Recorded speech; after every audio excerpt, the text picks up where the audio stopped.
Bueno, vamos a dar inicio entonces al panel de memorias RAM, la historia de los BBS en la Argentina. Voy a hacer una breve introducción. Eh, para quienes no conocen un poco sobre los BBS, los Bulletin Board Systems eran un poco unos boletines de servicios que comenzaron a usarse sobre todo a fines de los 70. Los más conocidos al principio fueron en Estados Unidos, para allá por el 78, en Chicago, luego en la costa oeste. Y básicamente se trata de un servidor que ejecuta un software. Estamos hablando de una era un poco como pre-internet, digamos, y que permitía a los usuarios conectarse a un sistema mediante un programa de terminal, ¿sí? Y ahí podían compartirse mensajes, dialogar en foros, descargar archivos, leer noticias. Había muchos BBS que eran temáticos, ahí residía por ahí mucho el valor de algunos también, pero otros más específicos, más generales. Estamos hablando de, en general, servicios que se brindaban desde muchos casos de una casa particular con una sola línea telefónica.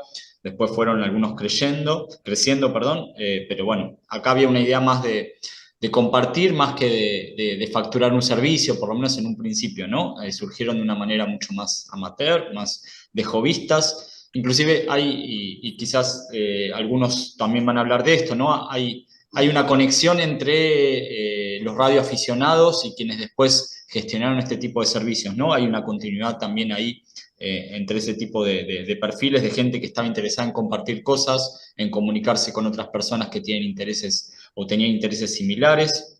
Y estamos hablando también de servicios que se basaban principalmente en scripts, ¿no? En texto, no estamos hablando de interfaces gráficas. De nuevo estamos hablando de una era un poco pre-internet, y que bueno, que entonces tenía más que ver con líneas de comando que con interfaces gráficas que todavía no habían surgido de manera masiva. Acá lo que juega también es justamente la debilidad de las conexiones, ¿no? De conectarse dial-up con un módem que tiene poca capacidad, que después fueron creciendo, que tuvimos módems un poco más, digamos, de mayor capacidad de conexión. Pero bueno, son servicios que surgieron principalmente en los años 80 en la Argentina, y siguieron y tuvieron un éxito bastante importante hasta que de alguna manera la aparición de Internet fue reemplazando un poco a este tipo de servicios. ¿Sí? Es una parte de la historia de la tecnología, de la informática en la Argentina, que consideramos desde el SATI no ha tenido todavía la difusión que consideramos se merece como para rescatar estas experiencias. Por eso el motivo de realizar este panel de memorias RAM. Y lo que voy a hacer es presentar a quienes están acá con nosotros y que nos van a acompañar durante esta hora y media más o menos. Está Manuel Mogilevsky. Manuel es considerado uno de los pioneros de los BBS en la Argentina, primero con Quick Info 80 y luego con un servicio que excedió lo que eran los BBS, que era el servicio de Delphi. Ya nos va a contar él un poco qué es lo que hizo. Manuel viajó en su momento a Estados Unidos, no me voy a anticipar mucho lo que él va a contar, pero un poco a partir de lo que él vio allá y lo que consiguió, de alguna manera, digamos, se trajo un modem. Yo estuve leyendo un poco sobre la historia de él. Bueno, surgió la idea de hacer un BBS que fue el primero de América Latina en español. Y bueno, también nos acompaña Martín Bueno, con quien estábamos conversando recién. Martín Bueno lanzó otro de los primeros BBS en la Argentina, que es Los Pinos. Algunos inclusive lo hemos conocido, lo estábamos charlando ayer con alguna gente acá del SATI que, bueno, que se acordaba justamente de Los Pinos como usuarios, o verlo de costado quizás, como fue mi caso. No fui usuario, pero sí había gente usarlo. Y bueno, quien nos acompaña también es Claudio Regis. Claudio es un, bueno, pionero de las comunicaciones acá en Argentina, periodista, divulgador. Eh, bueno, durante mucho tiempo tuvo un programa de televisión también, Dominio Digital, quizás muchos lo conocen por eso, pero Claudio también fue el creador y el editor de Telenews, una publicación que cubría el sector de telecomunicaciones e informática en los años 80 en la Argentina. Entonces, él también, a partir de lo que estuvo viendo en esos momentos, nos puede contar un poco cuál era el panorama de los BBS en la Argentina. Así que la idea es que, bueno, cada uno tenga un tiempo para contar un poco, para hacer una exposición de manera informal. El orden que teníamos previsto era que comenzara Manuel, que luego siguiera Martín y luego Claudio, y después vamos a tener un espacio para diálogo, para ver si surgen preguntas y para conversar un poco entre nosotros. Así que, bueno, hechas las presentaciones, si te parece, Manuel, podés arrancar, así que te escuchamos. Bueno, buenos días a todos. Voy a tratar de resumir la historia porque son muchos años. Esto comenzó cuando yo era chico y siempre fui fanático de las comunicaciones. Ya estando en el Otto Krause, Escuela Industrial, cuando cursaba mi secundaria, empecé a armar mi primer equipo de radioaficionado. Así que empecé de chiquito, obviamente, con equipos a válvulas. Y los años fueron pasando, trabajé en relación de dependencia por única vez en la vida en la empresa Xerox, cuando una máquina fotocopiadora era un escritorio inmenso, no era una maquinita como son ahora. Y fueron unos años que recuerdo muy bien, aprendí mucho, pero decidí hacer cosas por mi cuenta. Me puse un negocio de reparaciones y venía de todo, desde juguetes hasta aspiradoras, lo que sea. Y llegó el momento de la televisión color. ¿Y qué pasaba? No había televisores color. Entonces ahí fue que decidí empezar a fabricar, junto con otras personas, una plaqueta conversora. Se compraban los televisores palenes, se le agregaba una plaqueta y de esa manera se convertían en color. Pero llegó el momento, como lamentablemente ocurre muchas veces en Argentina, que no había repuestos, no había línea de retardo, no había cristales. Entonces decidí ir a Estados Unidos a conseguirlo, ¿no? Tenía que ir personalmente porque no había internet, no había cómo contactar con las empresas. Fue así que en 1981 empezamos a fabricar la plaqueta en Estados Unidos directamente. Instalamos junto con otros socios un warehouse, un galpón inmenso. Nos llegaban los televisores NTSC Palene, los convertíamos a NTSC y los importábamos desde Argentina. Estuve prácticamente viviendo todo un año con mi familia en Miami y me entró la curiosidad por un aparatito chiquitito que se llamaba modem. Era un modem de norma Bell, la norma norteamericana, de 300 baudios. Lo compré y me lo traje a Argentina para ver qué podía hacer con él. Así fue que en 1982 instalé el primer BBS que fue Quick Info 80. Estaba todo en inglés, me puse a traducirlo todo al español. Resultó ser que fue el primero, creo que del mundo de habla hispana. Esto salió publicado en una revista gorda que se llamaba Byte, que lamentablemente no tengo ningún ejemplar de esos por aquí guardado. Y así fue que me interesé por todos estos temas de comunicaciones vía computadora. Yo me comunicaba también frecuentemente a través de líneas internacionales con Estados Unidos y allí conocí tres empresas. Una era CompuServe, otra era DeSource y otra era Delphi. Para hacer la historia corta, Delphi me resultó mucho más amigable en la forma de uso. Eran prácticamente BBS inmensos. Y así fue que empecé representando a Delphi en Argentina. Esto fue en 1982, al año de haber regresado a Argentina. Y luego de estar representando a Delphi en Argentina y vendiendo suscripciones para Estados Unidos, para que la gente se conectara a través de llamadas internacionales a Estados Unidos, que decidimos traer Delphi a Argentina. Esto fue la importación de un equipo VAX, una mini computadora, así se llamaba en esa época, Era un poco más grande que un lavarropas. Esto era por el año 1985. Para eso yo previamente fui a Estados Unidos nuevamente, me pasé algunos meses allí traduciendo todo, porque obviamente esto estaba en inglés. Y la instalación de Delphi en Argentina en 1985 permitió que empresas como Coca-Cola, Goodyear y otras, a través de nuestros equipos, se comunicaran por el correo electrónico con las casas matrices en otras partes del mundo, cosa que no podían hacer hasta el momento porque no había líneas disponibles internacionales.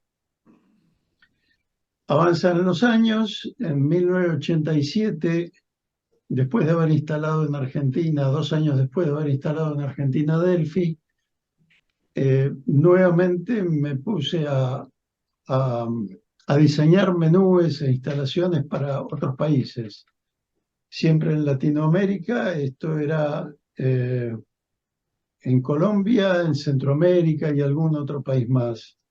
En Miami también instalamos otra VAX para dar siempre soporte y comunicaciones para toda gente de habla hispana. El- en 1989 tuvimos que traer una segunda VAX para ampliar los servicios, había crecido mucho, y resultó que teníamos tiempo ocioso durante la noche. Así fue que se me ocurrió poner un BBS gigante en una VAX, y esto se llamó Telechat.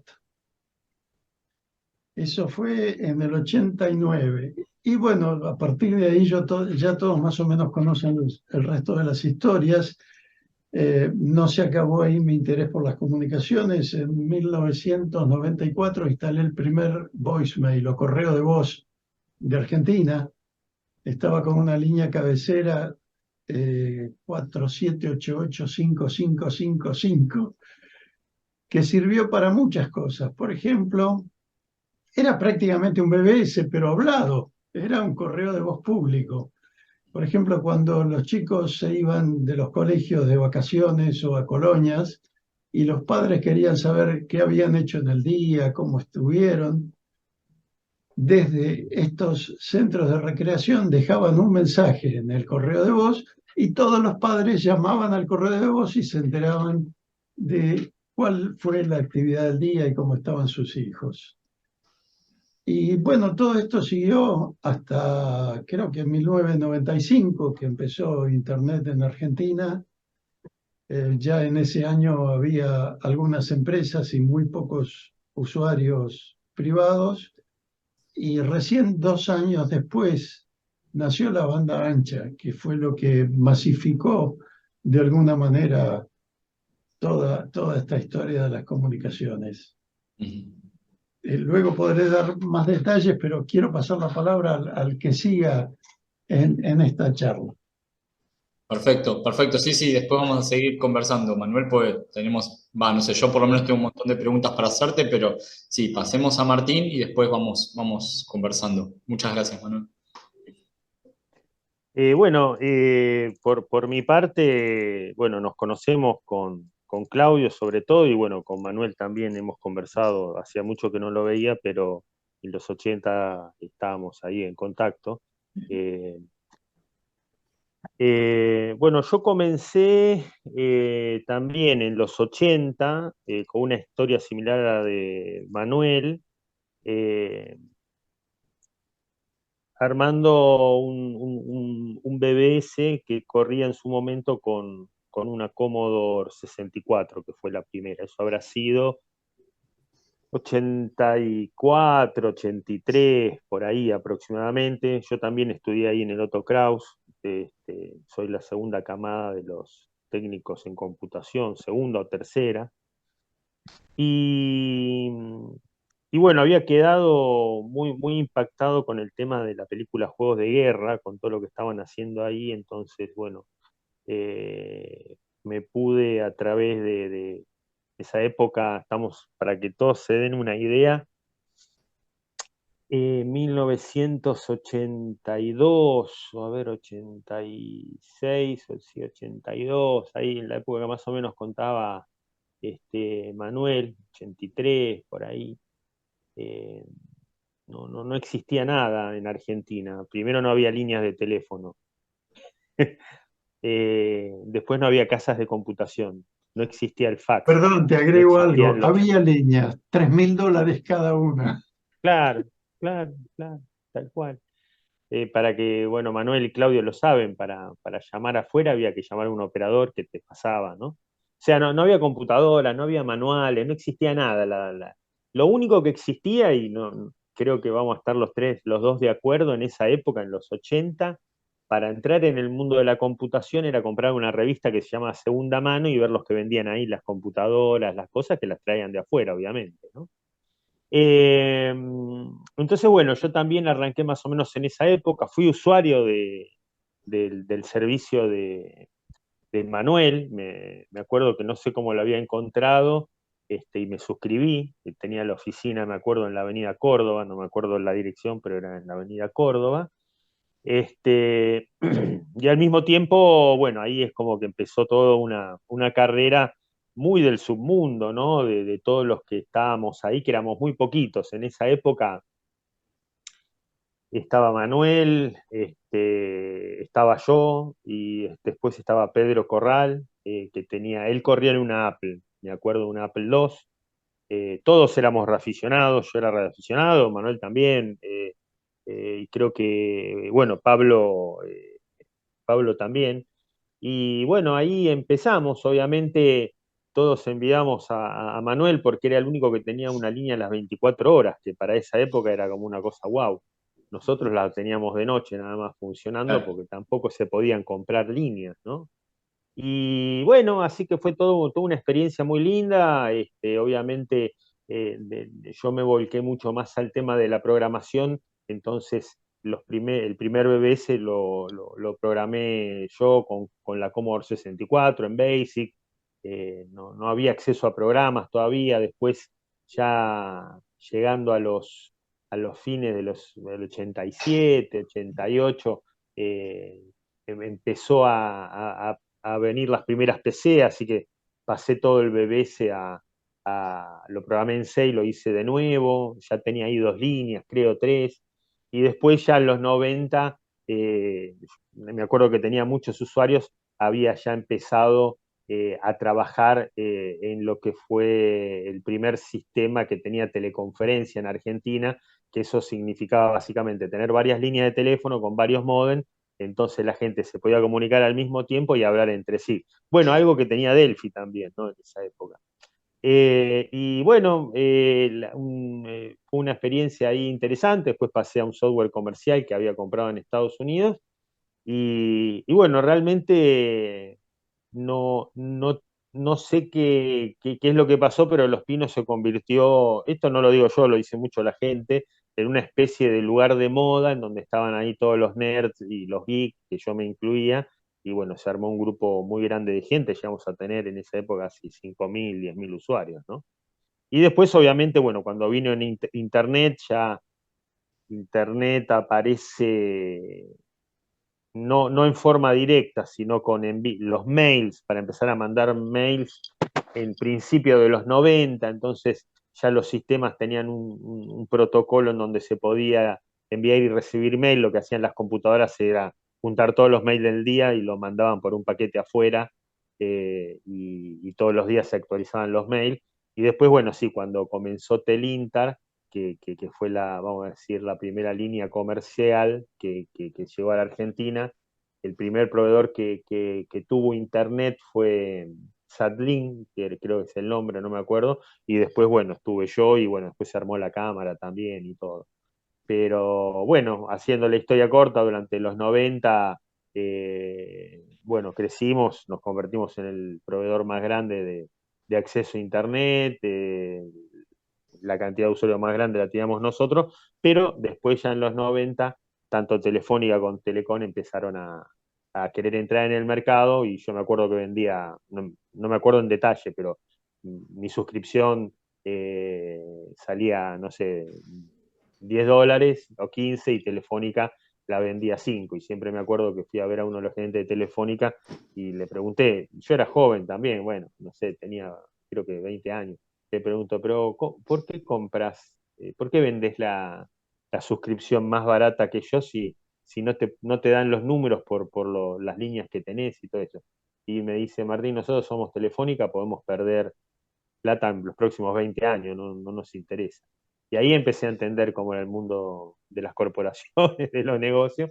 Bueno, después, al 2000, por ahí, terminé vendiendo, eh, vamos a decir, la empresa Sky Television, y bueno, me fui a Estados Unidos a desarrollar un producto para pedir comida por internet, ¿no? Que me dieron la patente.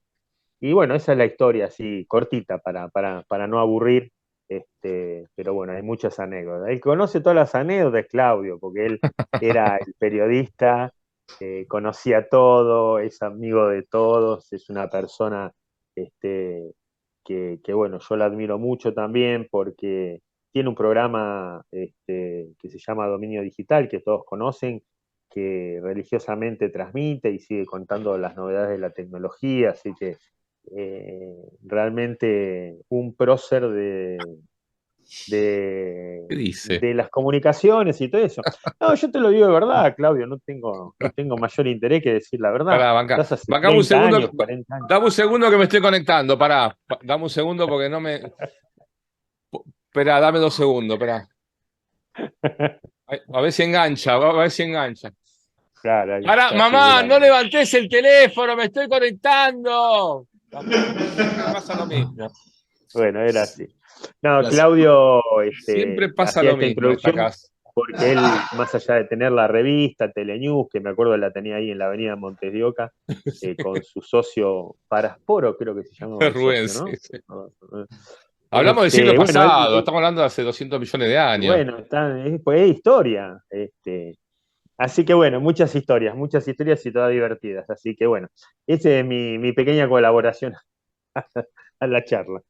Gracias, Martín. Bueno, te toca a vos, Claudio, entonces. Bueno, a ver, yo soy Claudio Reggi. Estamos hablando de cuando yo tenía 18 años, que arranca para mí todo esto. Hoy Bueno, tengo estás lúcido ya. 56. Hoy Claro. tengo 56. Fíjense el tiempo que ha pasado. Una época gloriosa de descubrimientos, porque esto no existía, ¿no? Y como decía Martín, a partir de la película Juegos de Guerra, un montón nos volvimos locos pensando que podíamos cambiar las notas del colegio, comunicándonos a la máquina de la escuela y eso Todos era tuvimos esa fantasía, sí, sí, todos pero tuvimos. bueno, sí, yo me acuerdo, a ver, como de las épocas más lindas de mi informática.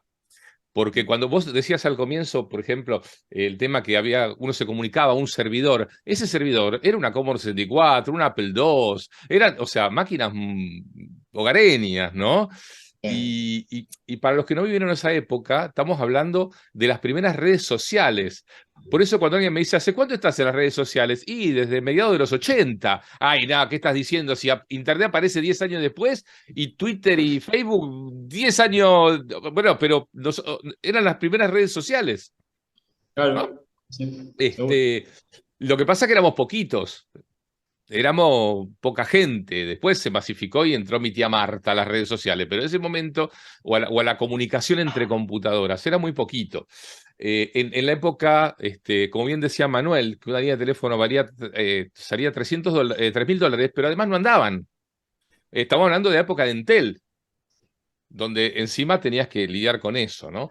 Y yo digo siempre, o sea, una época muy linda porque aparte era cada sistema nuevo que aparecía, cada vez nuevo, era descubrir un mundo nuevo, porque era, a ver, y es como en la época en que comprábamos computadoras de distintas marcas a ver cómo eran. Hoy ya no nos sorprende una computadora, no nos llama la atención. Pero en esa época salió la TI 99, salió la Commodore Amiga, no sé, el 128, era ir descubriendo un mundo que recién asomaba. Primero el de la computación personal y después el de las teleinformática o telecomunicaciones o como le quieras llamar. Para los que por ahí no vivieron esa época, cuando hablamos de BBS, hablamos de un Facebook muy rudimentario, sin fotos ni videos, y donde la pantalla no caía, como cae ahora, sino que se iba armando letrita carácter por carácter, y donde estos sistemas, por los cuales hoy nos convocan acá, mayormente, como en el caso de Martín, funcionaban de noche. Excepto el de Manuel, que era un sistema que cobraba una pequeña cuota, muy baja, y que tampoco se podía cobrar demasiado en esa época porque mayormente tenía una sola línea de teléfono. Entonces, si yo quería entrar y había alguien, me daba ocupado. O sea, que es un servicio con esa dificultad, ¿no? Y de intentar, y de intentar, y de intentar. Con el tiempo empezaron a proliferar más, a aparecer más BBS. Al comienzo eran poquitos, yo llegué a tener uno que funcionaba de noche, sin que mi familia supiera, una locura total, ¿no? Y donde la gente tampoco sabía a veces los horarios. Entonces, vos llamabas a las 4 de la tarde, y a las 4 de la tarde el sistema no andaba.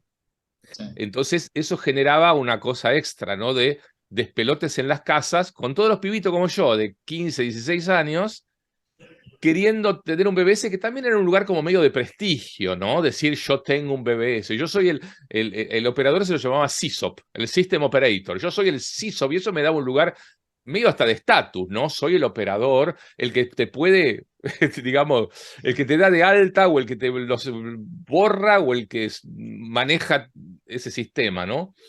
Y así había muchísimos pibitos, como yo, después montando estos sistemitas, y donde de pronto lo que fue cambiando con el tiempo fue la velocidad de acceso. Primero era muy lento, ¿sí? Como el módem que trajo Manuel, ¿no? 300 baudios, las letritas iban apareciendo despacito, y después, bueno, empezó cada vez más velocidad, más velocidad. En algún momento llegó a haber algunos sistemas que transmitían caracteres ANSI, entonces hacían como dibujitos, se podía ver como gráfica, pero vos pensás que en esa época vos hablabas con personas que no veías y que no le conocías la cara. No es como ahora que vos tenés un perfil. En esa época no los conocías. Vos veías que un usuario, te podías hablar por teléfono. Los emails eran propios de cada sistema. O sea, yo, si era usuario de Lopino, mandaba mail dentro de Lopino. Si era usuario o sea, de Century 21, que era el sistema acá recordamos Corral. a Pedro Corral, un tipo también que hizo mucho por todo esto, Sí. te mandaba mails por dentro. No es como hoy que decís, bueno, el email es único. En esa época era propio de cada sistema. Y eso le daba otra particularidad a la cosa. Cuando aparece Acordate que Internet, eso fue todo hasta esto... que salió Fido, que ahí sí se Fido. podía recambiar. Sí. Claro, Fido era una cosa, no sé, nunca llegó, no sé si a despegar del todo, donde donde había distintos nodos, entonces de noche se transmitían todos los mails de una máquina a la otra. Fue interesante también, como una, no sé si evolución de los BBS, pero también estaban en esa época. En el año 87 se me ocurre, yo siempre un visionario, ¿no? Sacar una revista sobre modems cuando éramos 40, 50, obviamente. Logré que salieran 6 números. Del último número, porque habíamos logrado tener un stand en una de las exposiciones del Sheraton, creo que hicimos 3.000 ejemplares y nos sobraron 2.948. Porque la verdad que no había mercado. El problema a veces de uno estar por ahí muy adelantado es que va solo, ¿no? Y es lo del surfista, ¿no? Ni muy atrás ni muy adelante de la ola. Bueno, por ir adelante, obviamente, a la revista Telenews, que era una revista que hablaba sobre todas estas cosas, y que tenía una cosa interesante, que era el listado, ¿no? De todos los BBS y los horarios, que era el gran tema. Fundamental, Pasando claro. la lista de horarios, porque si no, llamabas en un horario donde estabas molestando en una casa particular. Ujú. ¿No? Esa era gran parte del tema. Pero una época donde la mitad de los amigos que tengo hoy los hice en esa época. O sea Ujú. que fue algo, porque éramos los poquitos que teníamos esta cosa en común de la computación personal y de querer comunicarnos, ¿no? con la computadora, que nos fascinaba el tema no sé, la primera vez que me comuniqué era como haber llegado a la luna, no sé, ver que funcionó y que apareció algo del otro lado. De vuelta, era vivir la película Juegos de Guerra. No logramos desatar ninguna guerra mundial, no hicimos ningún desastre, pero fue sumamente enriquecedor, y donde hicimos montones de amistades a las cuales conocíamos después en reuniones, porque después había reuniones de usuarios, porque no nos conocemos. Ah, vos sos tal, vos sos, porque la verdad es que no nos conocíamos. Así que Hermosa época para mí. Ujú. Bueno, gracias Claudio. Si les parece, empezamos a dialogar un poco. Justo alguien que estuvo ayer en el simposio y que no podía estar hoy, me dejó especialmente una pregunta y que me parece muy interesante. Eh, Pregunta tanto para los tres, ¿qué tanto material se guardó de esto? ¿Hicieron backup de algo? ¿Hay material guardado o no hay nada? Mira, nosotros el año pasado, hace un par de años, pusimos a andar un BBS sobre Internet, digamos, una especie de simulación de BBS para los que no vivieron esa época. Claro. Pero yo que sepa, ¿no? Y hay algunos en el mundo que funcionan. Vieron que en todo esto hay Sí. siempre gente que decide mantenerse con las viejas tecnologías, Ujú. pero no, la verdad que No. no. Manuel, ¿no guardaste nada vos? No, pero en este momento me estaba acordando que antes que existiera Internet aquí en Argentina, había una red que era X25, protocolo X25 de comunicaciones, De y ARPAC, ¿no? Era accedíamos ARPAC esa. a través de ARPAC. ARPAC corría sobre el protocolo Claro, X25. sobre Se X25. llamaba números de teléfono y se accedía. Pero como yo tenía una VAX de la cual tenía el dominio propio, me comunicaba por ahí más rápido. Y había una cantidad de BBS en el extranjero, sobre todo en Francia, donde se reunían los hackers e intercambiaban programas. Pero volviendo a tu pregunta, guardar acá, nada. Creo que a lo sumo tengo alguna lapicera o algo que guardé de Delphi de recuerdo, pero de tecnología nada.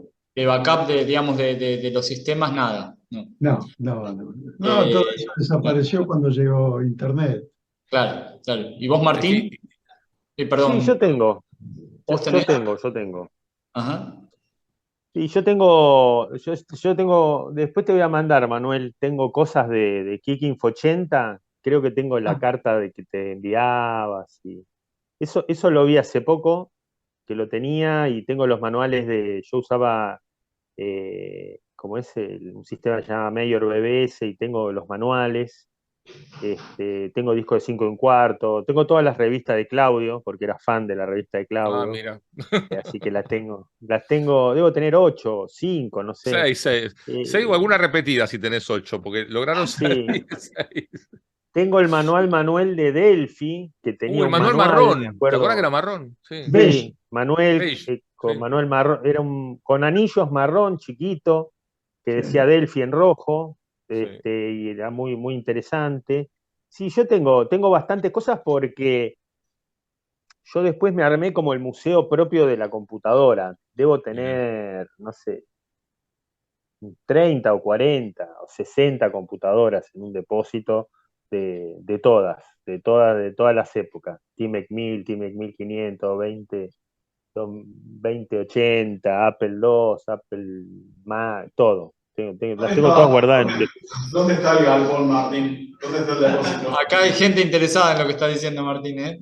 Sí, no, tengo en la casa, en mi casa vieja que tenía antes, tengo dos bauleras y las tengo todas ahí. Tengo toda la serie de Timex entera, que son para los que son fans, la 1000, 1500, después la Spectrum y después una que era media complicada de conseguir, que era una Sinclair rectangular, Huele. la Huele. QL, la 2068 que venía con cartridge. Y alguna otra más. Y después de Commodore, bueno, tengo toda, la Big 20, la 64, la 128, la Amiga, tengo la Atari ST 1040, las disqueteras de Commodore, bueno, todo eso se consigue. Después tengo de Radio Shack tengo la Tandy TRS-80, que es la que usaba Manuel, creo, Sí.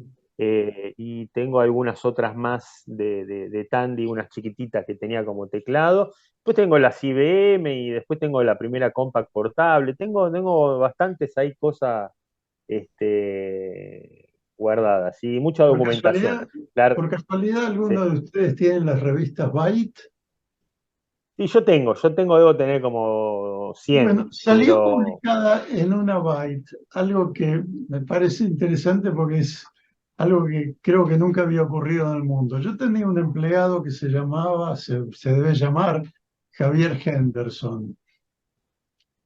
Y en las primeras épocas de Delphi, cuando éramos representantes de ellos, teníamos una comunicación con una línea telefónica internacional, que era una línea especial, no era una línea telefónica común.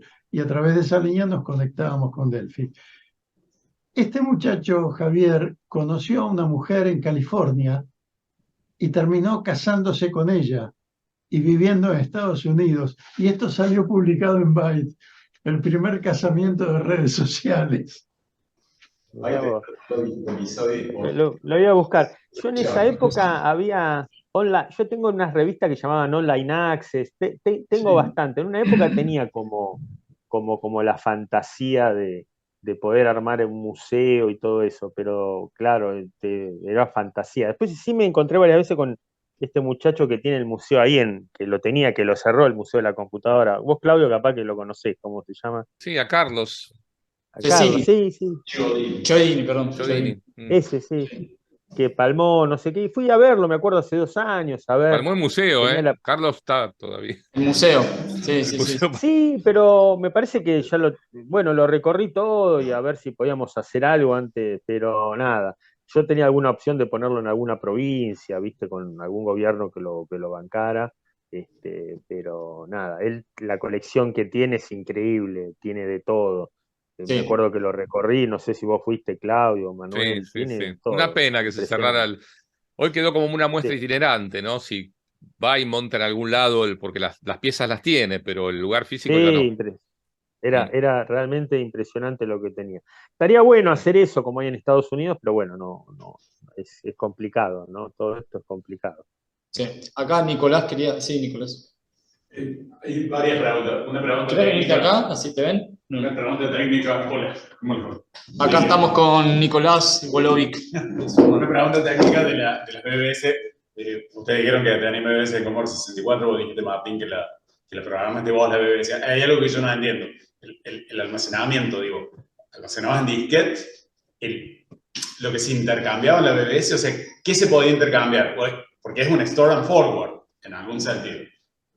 ¿Cuál era el medio de almacenamiento? Nunca se me ocurrió hacer esa Bueno, pregunta, pero... en la Commodore 64, hablo de mi caso, ¿no? La primera que corrí yo no tenía la disquetera, la 1501, o 1501 que lo llama, ¿no, Claudio? 71. 1541. Sí, 1541. esa. No la tenía y tenía el famoso dataset. Entonces había hecho el programa y nada, todas las noches cargaba el dataset y la gente escribía y mientras tenías la memoria, los mensajes quedaban y podías, nada, tener cosas básicas, ¿no? Pero enseguida, después pasé a la disquetera, entonces ya ahí sí tenías la base de datos de usuario, que básicamente ponías el nombre de usuario y password, te lo extraía y sí podías grabar. Es un programa en Basic bastante sencillo para trabajar con una sola línea. El gran secreto ahí era cómo abrir los puertos de comunicación, que era, vamos a decir, una complejidad para los modems que se usaban con la Commodore, que era, creo que, como decía Manuel, era un Norma Bell 103 que andaba a 300 baudios, era el 130 o 1300 creo que era y después, bueno, estaban los que en esa época ya recién habían empezado los que habían hecho modem, que estaba Cadeco y otras empresas, pero había ahí algún tipo de secreto, de funciones pick and poke que tenías que usar para abrir los canales. Y ya después con la PC también era más complicado todavía, porque toda la apertura de los canales de comunicación lo tenían en la BIOS, y si no tenías el libro de los saltos de la BIOS no podías hacer nada. No estaba, vamos a decir, fácil el tema. Una vez que establecías la comunicación, sí, vos ponías print y en vez de ese, vamos a decir, un print o un input, en vez de sacarlo por la pantalla, lo podías hacer por el serial. Ahí no tenías drama. El tema era iniciar todo el proceso de detectar la conexión y hacer lo que se llama el handshaking y todo eso. Pero en la Commodore yo lo grababa en disquete, después me acuerdo que pasé a la 128 y ya podías conectar varios disqueteras, y ya con la PC me acuerdo que, bueno, ya en la época del BBS ya teníamos, ya teníamos varias líneas, y ya conectábamos, y ya había llegado el CD, teníamos varios CDs en paralelo, entonces la gente podía entrar y de Los Pinos te podías bajar programas que en ese momento se llamaban shareware, que eran programas que estaban más o menos buenos para diferentes tipos de computadoras, ¿no? Eso ya el 90, 91, por ahí. Claro. Digo, en cuestión esto de preservación de la pregunta que hiciste vos, que me imagino que es de Gustavo Lau, vos, Claudio, claramente tenés los 6 números de la Telenews, no los encontré escaneados, están engañados, o sea, vos los podrías escanear y subir a Internet Archive, sería Sí, interesante. las tendría que encontrar. En algún lado están las revistas. Pero sí, alguna hay seguro, o escaneada, pero sí, sí, sin duda. No las encontré en la red, yo recién busqué y no las encontré. No, La, no, no, la que no, está por ahí, entera es la de Armengol, la K64, esa sí está entera. claro. Y vos decías Bueno, que vos la fíjate que La byte está, sí, la byte en el está último, y search. en el último número del año 1988 hay un artículo de Daniel Sentinelli que habla sobre que en el futuro la gente va a trabajar desde sus casas y bueno, cuenta un poco lo que es hoy el teletrabajo, ¿no?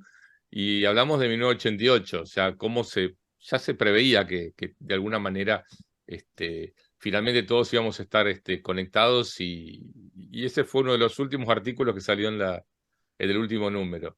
Así que Déjame agregar algo más con está respecto a la interesante. pregunta que recién hicieron.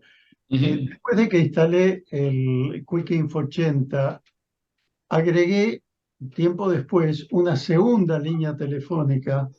Entonces tenía 2 líneas telefónicas y se podía hacer conferencia entre los dos. Entraban 2 Claro, usuarios y conversaban entre ellos. Probablemente haya sido la primera teleconferencia de es Argentina en probable. esa época. Pará, yo me acuerdo de entrar a Delphi en las primeras épocas, y una cosa extrañísima es entrar a un chat donde no había nadie. Porque no había, o sea, porque al comienzo no había nadie. Primero uno solo podía hablar con el operador, cuando una línea uno hablaba con el que estaba del otro lado y nada más. Delphi permitía la teleconferencia de mucha gente porque tenía muchas líneas de teléfono. Pero también Y aquí pasaba, 25 además. claro, al comienzo no había gente para hablar. O sea, yo puedo decir que entré a chats donde no había nadie.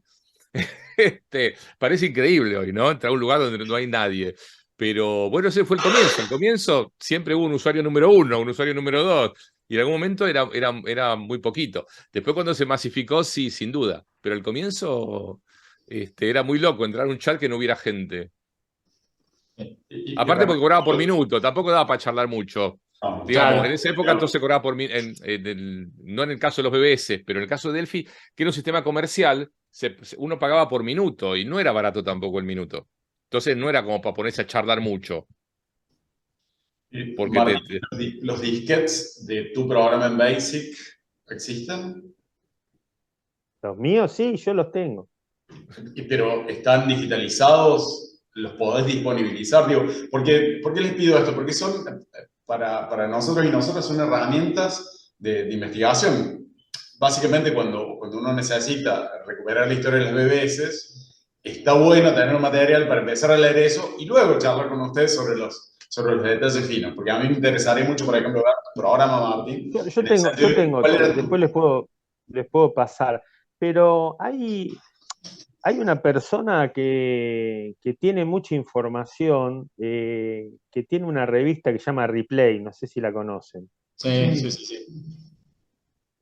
Bueno, él sigue toda la historia de los BBS, él tiene mucha información. Casualmente está viviendo en Misiones también. Ayer hablé con él para encontrarnos, pero bueno, estábamos un poquito lejos.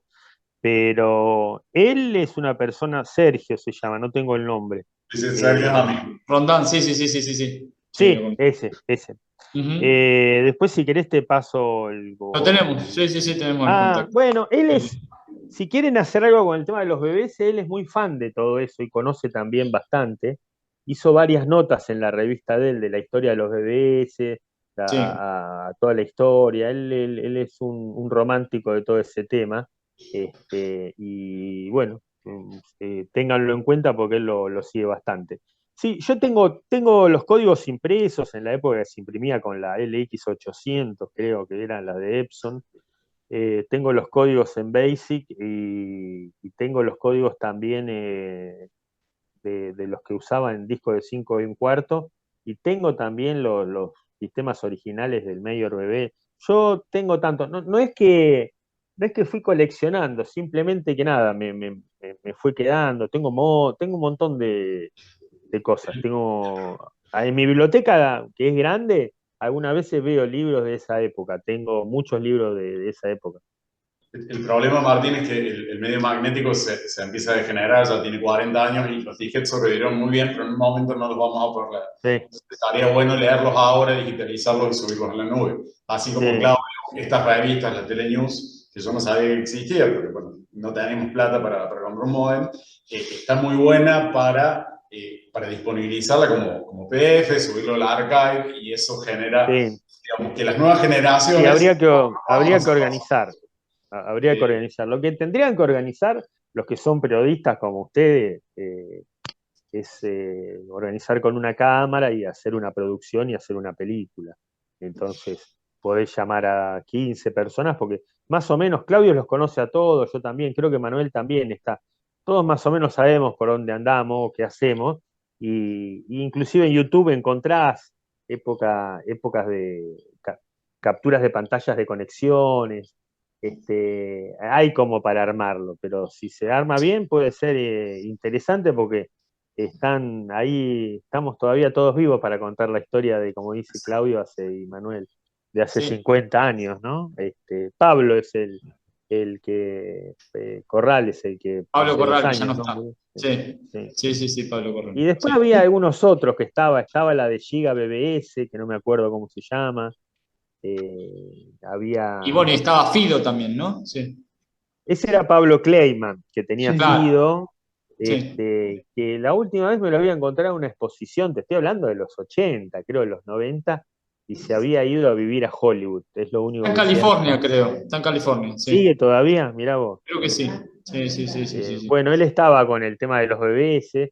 después, y bueno, después hay muchos usuarios que, que están, ¿cómo es? Que están conectados todavía conmigo, me mandan Twitter y todo. Debo tener ahí bastante, bastante. Sí, mencionaron hace un momento el tema de cómo teníamos almacenada la información. sí. Recuerdo que mi primer disco rígido era grande como una caja de zapatos, costó $5.000 y almacenaba ni más ni menos que 10 megavatios. 10 megas. Sí. Era una barbaridad lo que costaba el almacenamiento. Carísimo. Sí, sí, sí, sí. Acá Viviana tenía una pregunta, sí. No, si esto de los BBS Sí. no hubiese No se escucha. si no hubiese pasado esto de los BBS que ustedes desarrollaron en otros lados del mundo, ¿no? No tendríamos hoy internet o con redes sociales, es como una etapa necesaria dentro de lo que es la historia de la comunicación. Acá lo que preguntaba Viviana es si no hubieran existido los BBS, si hubiera existido Internet. O sea, si fue como una etapa necesaria para que después se desarrollara Internet, digamos. ¿Qué opinan ustedes respecto a esto? Bueno, había algo antes de Internet y era el sistema francés de guía telefónica, que no recuerdo el nombre, pero Sí, era una especie de Internet porque había módulos prearmados. sí, sí, sí, sí. Y ellos empezaron mucho antes que Internet. Mininet, no, Eh, Mininet es otro. No, Minitel. Minitel se Minitel, llamaba. Minitel, Eso, Minitel, Minitel, sí, sí, sí. Eh, para mí no, el tema, a ver, el tema de Internet y de los BBS que nacieron básicamente en Estados Unidos corrieron como dos caminos diferentes, porque me acuerdo que los BBS seguían creciendo, había en Estados Unidos BBS muy, muy grandes, y después Internet creció por otro lado, o sea, eh, y acá en Argentina, nada, capaz que hubiese llegado directamente Internet si no aparecía en los BBS. Pero sí, sí es correcto que Argentina particularmente fue pionera, antes que Brasil, antes que Colombia, antes que Chile, antes que todo. Era ya cuando comenta Claudio de la época de los BBS, de los 80, donde, bueno, en la época que tenía Manuel, toda esa época, en Estados Unidos había 30, ponele, no es que había ilimitado. Sí. Es más, cuando en los 80, cuando teníamos los BBS, no existían empresas que hagan software de BBS. Muy poquitas había, había lo primero que se usaban eran los programas terminales de comunicación, entonces uno hacía alguna truchada y lo podía hacer, pero después empezaron todas las grandes empresas, que hubo como 5 o 6, ahora no me acuerdo, estaba TBBS, Mayor BBS, bueno, Fido, eh, había una exposición, yo fui a 3 exposiciones, me acuerdo en Atlanta, una y otra en Nueva York, de BBS, de la industria de BBS. En la época de comienzo de los 90 se armó 92, por ahí, una industria muy grande de los BBS en Estados Unidos, y empezaron empresas de software, todo, y me acuerdo que en paralelo estaban empresas como Prodigy o Jenny, bueno, mismo Delphi, Compuser, The Source, que estaban ahí, vamos a decir, como en otro segmento. Pero sí en Estados Unidos lo que estaba bueno, me acuerdo en los 90 que vos entrabas a los BBS, ya eran casi todos multilínea en esa época, ¿no? Ellos no tenían problema. Yo llegué a abrir el BBS en los 90 en Miami con varias líneas y me acuerdo que cuando había 2 cosas rarísimas que me acuerdo que pedías las líneas y te ponían las líneas que querías y te la ponían de un día para otro. Digo, wow, qué loco, ¿no? Y Argentina todavía eso no pasaba. Y me acuerdo que durante mucho tiempo corrieron en paralelo y después obviamente empezaron a ver los BBS de nicho. Bueno, fue un mercado realmente en Estados Unidos muy, muy grande el tema de los BBS. Ya te digo, con exposiciones, con tipos que hacían software. Eh, yo me acuerdo que en la época que tenía Los Pinos, yo que lo tuve durante 10 años o 15 años, yo llegué a tener, no sé, creo que 70.000 usuarios, una bestialidad. Un montón. Y era una bestialidad lo que facturaba también, me acuerdo, porque era al dólar en la época que estaba Carlos. O sea, me acuerdo que era un recontra negocio. Me acuerdo que Lo estaba muy difícil contento era, en esa lo época. difícil era cobrar, ¿no? Porque no había débito Iba a cobrar automático. yo, Claro, iba Gonzalo con la varijita de la novia.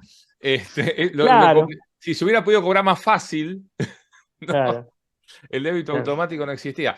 Yo me acuerdo que iba a tu casa, me acuerdo, a cobrarte, fui a ver 2 o 3 veces a tu casa. Te debe haber Y costado siempre que me te paguen. acuerdo, y siempre me acuerdo que tu casa, siempre paso por tu casa, porque yo voy siempre a la Embajada de Emiratos Árabes, que está en Belgrano, y cuando vengo caminando digo, es por acá, estoy seguro que donde vivía Claudio. Mira, mira. Bueno, y después llegó Internet y arruinó todo este hermoso mundo. Éramos felices. Gonzalo ganaba en dólares fortuna, Manuel, yo nunca gané un sope con esto, pero y después llegó Internet y la arruinó todo. Hay una Porque, pregunta más, yo, perdón, Dale. hay un tema que a mí me interesa mucho que tiene que ver con el tamaño de las redes, ¿no? Vos hablas, Martín, de 70.000 usuarios, vos, Manuel hablas de 5.000, 6.000 usuarios, o tal vez más. Y eso eran redes sociales, o sea, yo vivía una época de BBS en Córdoba, y era muy interesante porque era una red social pequeña. Entonces, todo esto con las redes sociales actuales, con el discurso de odio, con la agresividad, con un montón de cosas que no se juegan a escala. También leí un artículo muy bueno acerca de las BBS topicales en Estados Unidos y cómo era el rol de estas reuniones, donde cómo se dirimía el conflicto. Entonces, me gustaría que cuenten si hubo conflictos entre esos 70.000 usuarios y cómo se dirimían esos conflictos. Manuel. Enteré de conflictos entre usuarios. Había eran dentro de Delphi, y si vos tenés el manual, vas a poder recordarlo mejor que yo. Había grupos de intereses especiales y había una cantidad de grupos, no recuerdo cuántos, 10, 20, y se reunían grupos de gente de distintos intereses. Por ejemplo, estaban los de Guti, los del Hospital de Niños Gutiérrez, había gente que le gustaba algún deporte, pero no recuerdo que haya habido pica entre ellos. En Martín. en las primeras épocas Sí, seguro que a ver, no. yo me acuerdo, a No, ver, de sería 94. En el 94 yo tenía el BBS, ya lo tenía con varias líneas telefónicas, creo que tenía 16 o 20. El internet que tenía era un internet que se mandaban mensajes, nomás, entre usuarios. La época, bueno, Miguel y Claudio lo conocen, la época del callback.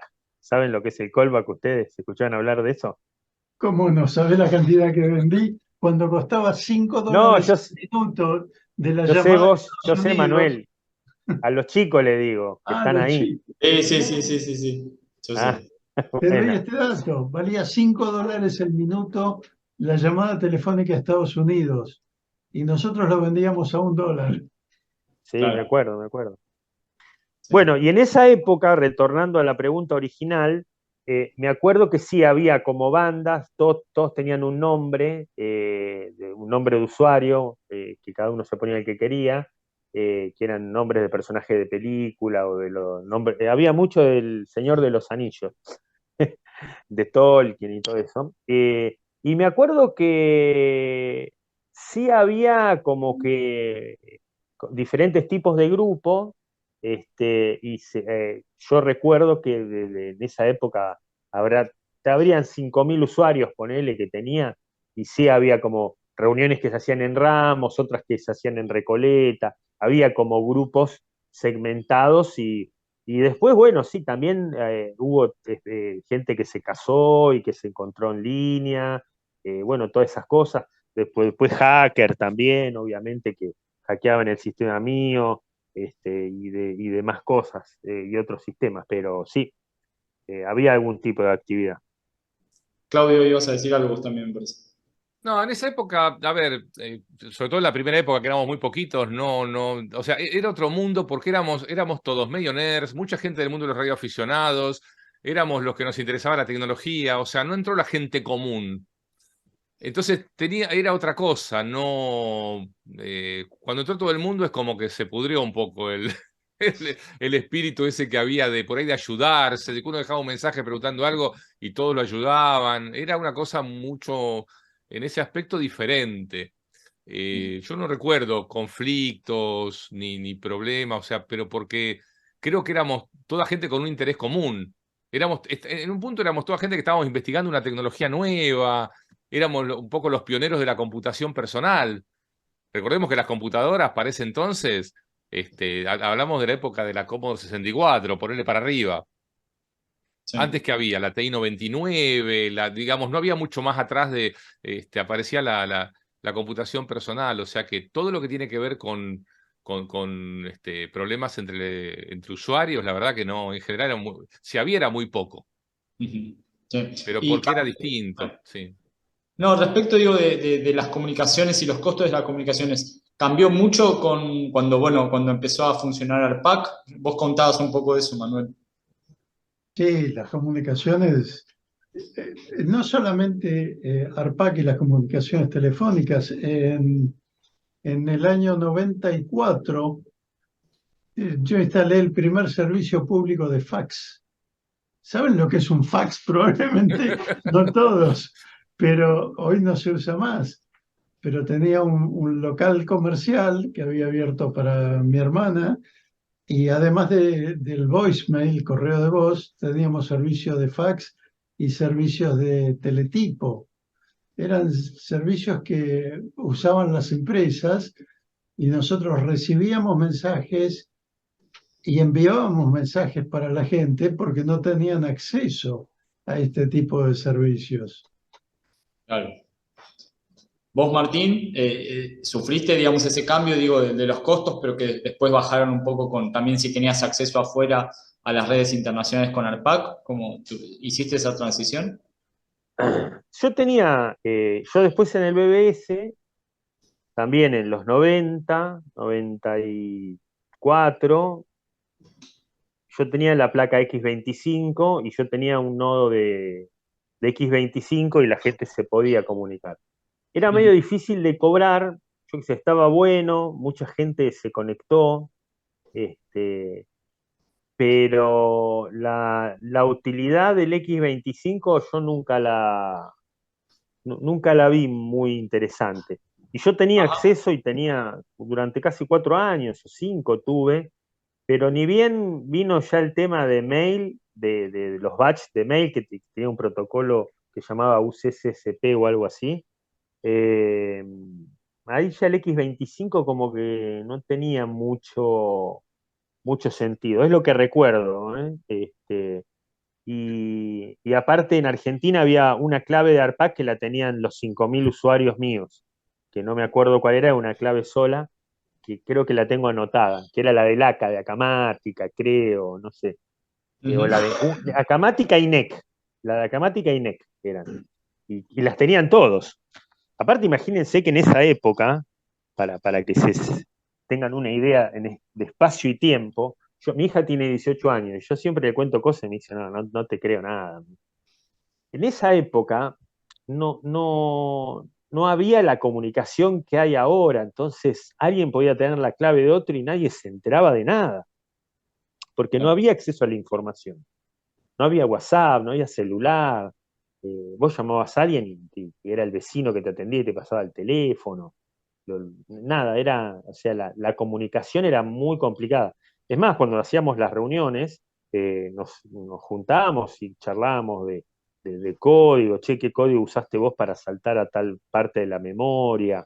Y no, mirá esto, eran reuniones parecían media inexistentes, porque no, la única biblioteca que había era la biblioteca de la Embajada de Estados Unidos, que estaba ahí en Florida, no me acuerdo ahora el nombre, y había algún que otro libro de computación, ponele, pero no había más que eso. Y los libros los tenías que traer de afuera, no existía ni cúspide ni nada. Te estoy hablando entre 80 y 90. En esa época era muy complejo acceder a toda la información que había. Me fui de tema, no sé, pero bueno. No, pero es Perdón. interesante también, sí, sí, sí. No, pero hablaste de información y acabo de acordarme que antes de Internet existía Dialog, que era una base de Claro, datos inmensa que costaba como $60 la hora, creo. No me acuerdo exactamente cuánto, era muy caro y había que conectarse por teléfono con la base de datos en Estados Unidos. Yo he tomado cursos de Dialog justamente para poder operarla. No era algo muy sencillo como ahora que entras a Google, pones una palabra y sale todo. Esa era la información que teníamos en aquel momento. sí, me acuerdo de Dialog, me acuerdo que se entraba también por X25 y me acuerdo que había que hacer un curso para hacer las búsquedas. Y me acuerdo Sí. que después creo que el de Dialog fue el que hizo CompuServe, me parece. No me acuerdo del nombre. Claudio capaz que se acuerda. No me acuerdo. Ajá. Pero Manuel, ustedes daban acceso a bases de datos, ¿no? Con Delphi, obviamente. Sí, sí, sí, por supuesto.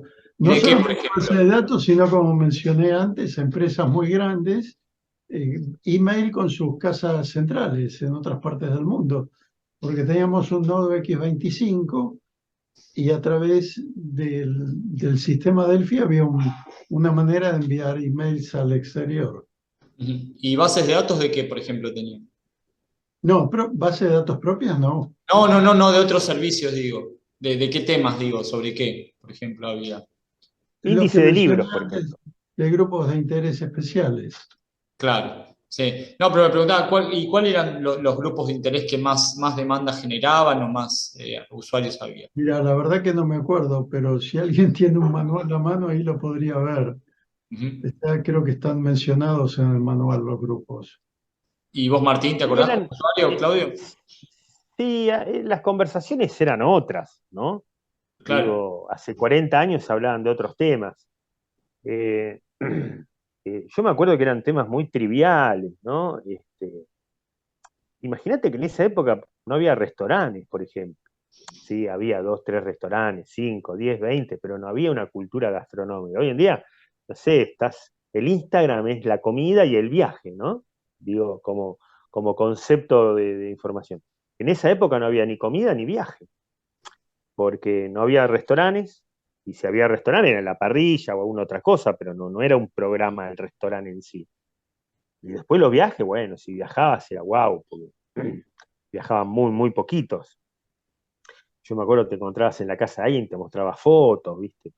Entonces los grupos no se hablaba ni de viaje ni de comida. Lo que se habla hoy en día, vamos a decir en Instagram, para Instagram, Twitter, todo eso es eso y no, no, no se hablaba. Yo lo que recuerdo de estar en los grupos y hablar eran todas conversaciones muy nerds. Eran todas de programación, ok. de basic, de un flaco que dijo, che, de música había mucho. Che, tengo el disco de Deep Purple nuevo, che, esto. Nos juntamos a ver Pink Floyd en Florida. En esa época había un cine en Florida que solamente proyectaba la película de Pink Floyd. Entonces era un programa ese y la veías como 40 veces. Eran esas cosas, discos, cassette, che, te paso el cassette, ¿no? Eh, música sí, estaba, pero no había comida ni había otra cosa de viajes, que hoy es lo que se... Y de política, como que no se hablaba, me acuerdo que sí, pero no es lo que es ahora, ¿no? Claro, claro, claro. Y un poco hubo una continuidad, como decíamos, ¿no? De grupos de radioaficionados que pasaron al BBS, ¿no? Como que hubo una transición ahí, pero bueno, como decíamos también, mucha gente siguió también siendo radioaficionado y empezó con internet, digamos, no es que Sí, necesariamente nadie una para... etapa reemplazó a la otra. Claro. No, no, no. Yo era radioaficionado, tenía mi licencia, usaba la banda de 2 metros, trabajaba con repetidoras, con todo. Después empecé a hacer packet radio, bajaba fotos de los satélites y todo eso. Y siempre lo tuve, lo dejé, porque nada, por dejarlo, pero yo me acuerdo que un montón de gente siguió siendo aficionado y tenía el BBS, ¿no? Claro, sí. Y Manuel, ¿cómo fue que fue decayendo, digamos, el servicio de Delphi? ¿En qué momento deciden que por ahí quizás ya no tiene sentido seguir siendo representante de Delphi? ¿Cómo fue eso? Y cuando empezó a aparecer Internet, Claro, ya sí. no tenía mucho sentido tener algo tan chiquito comparado con la inmensidad de Internet. En su momento se vendió Delphi a una compañía, a un banco venezolano, creo, y Ajá. ya prácticamente desapareció de Argentina. ¿Y eso Y cuándo fue más o menos? eso habrá sido a finales de los 90 por ahí, Ujú. Bueno, pero un montón de cuando, tiempo, cuando claro, nació Internet prácticamente. claro. Claro. En un momento ustedes ya habían crecido, digo, a muchas líneas telefónicas, ¿no, Manuel? Creo que 30 en un momento completo. 30. Ajá. No, se compraron directamente 30 líneas Directamente. telefónicas, empezó de esa manera y con X25. Claro. Tuvimos que agregar una segunda línea de X25 para poder ampliar la capacidad y una segunda máquina VAX. Mira. Lo que pasa es que en esa época no era solo tener la plata, era que no había líneas tampoco, o sea, no era solo un tema de guita a veces, ¿no? O sea, Era el difícil. tema era la disponibilidad. Ujú. Tener 30 líneas es de otro mundo. No, No sé. disponibilidad y contactos para conseguirlas. Claro, porque si no, no hay fondo. Si alguien quería comprar, o sea, aparte no te ponían, ¿se acuerdan del plan Megatel? O sea, Sí, Claro. Estuvimos hablando ayer del plan Megatel. Sí, sí, claro, sí. no había teléfonos, entonces no había y no andaban. Así que, Yo me acuerdo que la línea, yo tenía, yo llegué a tener 2, después 3, después tenía 9, 12, y después tenía como 80, creo, 90, y después llegué a tener, creo que 300, pero con otra tecnología que Claudio la conoce. Y me acuerdo que de la central me trajeron un tubo así, que vino y me pusieron el tubo y bajaron ahí todas las líneas, y esa línea cada una iba a un módem. Entonces Claro. yo tenía, era un arbolito de Navidad con 60, 70 módem, era una bestialidad. Escuchá, yo en Y mi después casa, entraron las líneas digitales, claro, entonces vos tenías un equipo que lo vendía Use Robotic, me acuerdo, y te venía no, era línea de cobre, no era nada digital, y te vendían un rack, y de ese rack te salían 100 líneas, por ejemplo. yo en Entonces mi casa tengo podías 3 líneas de tener. teléfono fijas, 3 líneas fijas del trauma de esa época. Todo el mundo me dice, ¿para qué querés tener 3 líneas fijas? Yo no las largo ni loco, quedé traumado. Tenés que tener tres celulares, entonces. Tengo 3 líneas fijas, una IP, 5 celulares, pero claro, es como mi abuela que no tiraba una bolsita porque vivió la década del 30. O sea, entonces guardaba todo. Bueno, yo también, yo tengo mis 3 líneas que cuando después se caen todos los celulares me acuerdo porque las tengo. ¿Viste? Cuando de pronto nos pasó que nos quedamos sin energía durante... Bueno, yo no te largo una línea fija ni loco. Y me miran raro, pero debe ser que me quedó de esa época, que conseguí De un la misma teléfono. manera como yo todavía me guardo un equipo de banda ciudadana con Ahora, una... para el apocalipsis zombie, y sí, está bien. Una pregunta, Manuel. Vos hablas de 30 líneas, supongo que será una Microvax 2. Sí, Ujú. Es mucha plata en ese momento. ¿De dónde sale la inversión? Digo, es una gran inversión en ese momento. y esa gran inversión la hizo el que era dueño de Pumpernickel, Lowenstein. Claro, sí. ¿Era conocido tuyo? ¿Le interesaste en el proyecto? ¿Cómo fue eso? Y teníamos un amigo en común que también participó del negocio. Y éramos 4 socios. Nuestro amigo en común, Roberto Escardó, ya fallecido, Ujú. Alfredo Lowenstein, Alberto Antonucci, que era mi socio previamente, y yo. Bien. Y la Microvax no existe. No, no, ¿No la guardaste? no. Acá Era lo está para ir a lamentando, Nico. lavarropas, ¿no? Eran 2 Microvax. Que aparte, Manuel no cuenta que al principio no se la dejaban importar porque eso era material estratégico, o sea, no te dejaban, o sea, no te traías una máquina así a la Argentina alegremente. Estados Unidos no te autorizaba, decía, sí, bueno, vendamos a la Argentina esto con el que van a poder calcular, no sé, trayectoria de misiles, no sé qué fantasía tendrían, ¿no? ¿Tuviste que destrabarlo eso en la aduana? Y eso hubo algún trabajito que hacer. Ujú. Pero mira, coincidente con eso, te cuento una anécdota. Eso era en la época de Don Carlos, me parece. Y en algún momento, en la Secretaría Privada de Presidencia, les robaron el disco duro de una computadora. Eso fue público. Y ahí me llamaron para ver qué podían hacer. Y les coloqué otro disco rígido, pero con un sistema de encriptado, de tal manera que terminaban de trabajar, cuando apagaban la máquina quedaba todo encriptado. ¿Y cuál era la clave? Queda la anécdota. Bueno, creo que estamos en tiempo. No sé si queda alguna otra pregunta. Si no, vamos cerrando la sesión. Bueno, les agradecemos mucho a los tres. Gracias, Manuel. Gracias, No, por Martín. favor. Y gracias, Claudio. La verdad que es un placer compartir este espacio con ustedes. Todo lo que hemos escuchado en la sesión queda grabada. Así que esto nos queda como material y bueno, tomamos el consejo de Martín. Quizás da para hacer algo más adelante sobre esto, ¿no? Y rescatar también material. Sí, eso, el pedido sería el manual de Delphi, no se encuentra, tus revistas, Claudio, y tus Dale. disquetes serían fundamentales, Martín, para hacer un pequeño reservorio de el material de soporte, ¿no? De las BBS, ¿para qué eso? Para que tu hija entienda, digo, de una mejor manera estas cosas que están funcionando y las encuentren online, digo, siempre es Ahora interesante. cuando vuelva me voy a poner a buscar las cosas y te mando, Bruno, mensaje. Buenísimo, dale. Bueno, Ok. un abrazo para los tres. Muchas gracias a todos. Un saludo. Gracias. Nos vemos. Saludos. Muchas gracias. Hasta luego. Chao, Manuel. Chao, Claudio. Chao. Además, la grabación. Que estén muy bien. Hasta luego.